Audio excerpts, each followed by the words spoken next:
Boom. Mountain Coast R1 unboxing and initial thoughts. So I got a size 10 R1. This is the white and black colorway. I just got these for Christmas.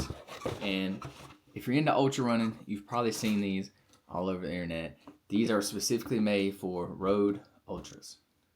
So we'll see what they're about. It's kind of a newer brand, and I wanted to try them out myself because I'm training for a 100-mile ultra marathon coming up in April. So I bought these shoes to run in. I'm more than likely going to be doing the race in these shoes if I like them. But y'all stay tuned for a full review once I've had time to wear them and try them out myself. So in the box, this is what you get.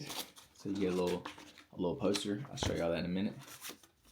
Mountain Coast has like some of their marketing material on there, you know.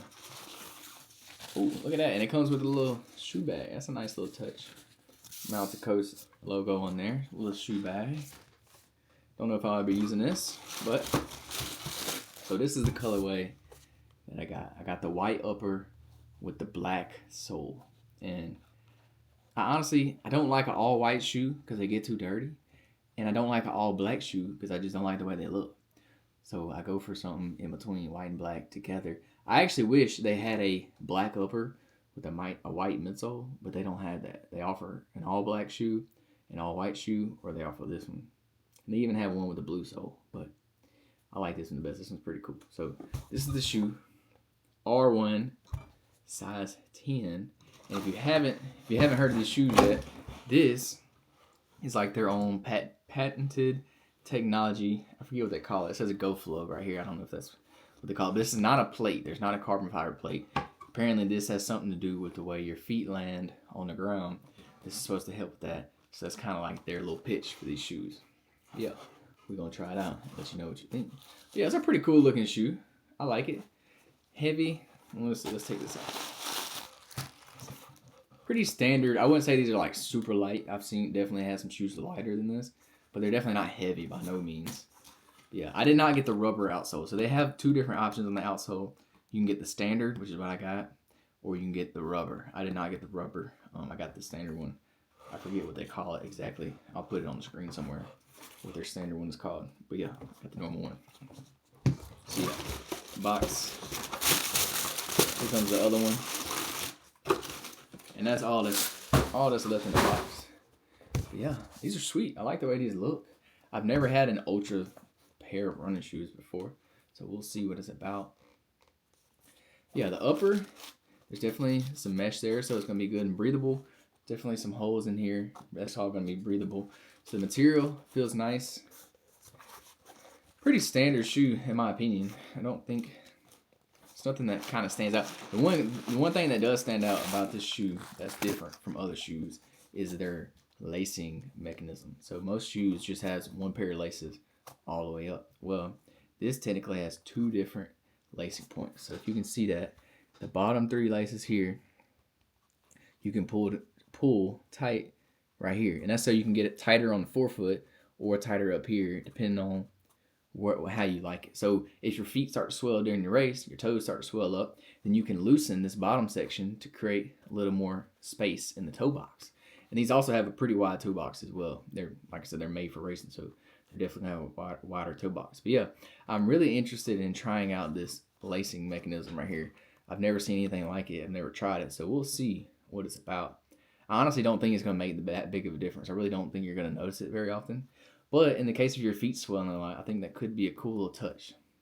In my experience, my feet don't swell very much. But hey, this I may like it more than I realize. I'm very interested to try that out.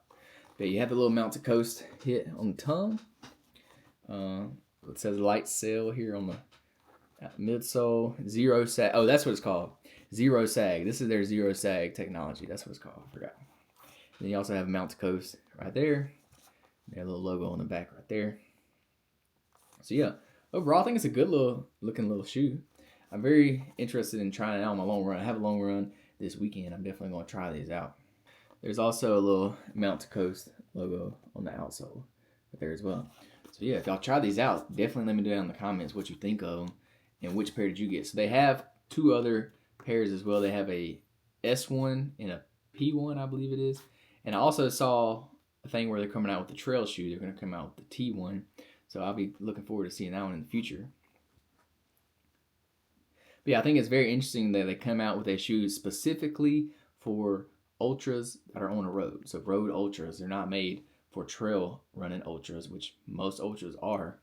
So this is a very niche running brand in my opinion, because not a lot of ultras are on the road. But honestly, I think this would probably be a good just running shoe in general. You probably don't have to run ultras to get your money's worth out of these shoes. These shoes do run, I believe, 170. Here, let me check. So yeah, this is the R1, and they run 160 on the website. These are 160. That's the R1. They also have the S1 and the P1. So your S1 is going to run you 150 on the website for the S1. And that's like your standard trainer, I believe, is their S1.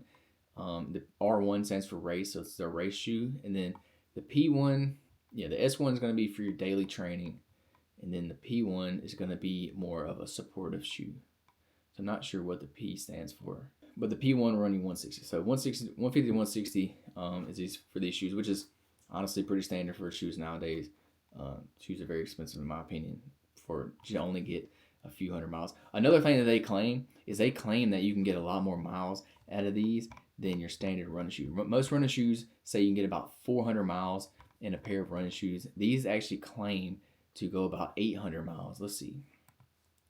There was a guy that ran some crazy long race in these, and he wore this same pair like the whole entire time. Let me see if I can find the distance that he wore.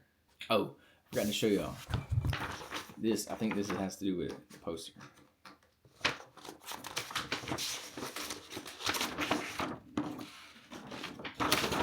So this poster came with it. It says, for runners who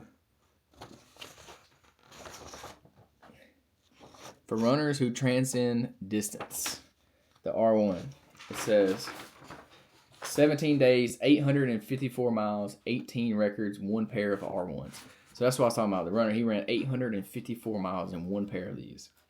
In the spring of 2024, British ultra runner Justin Montague, I don't know how to say that, took one pair of Mount to Coast R1s to the northernmost point of Scotland to run the MTC Jogle, Jogle, a multi-stage ultra to the southernmost point of England.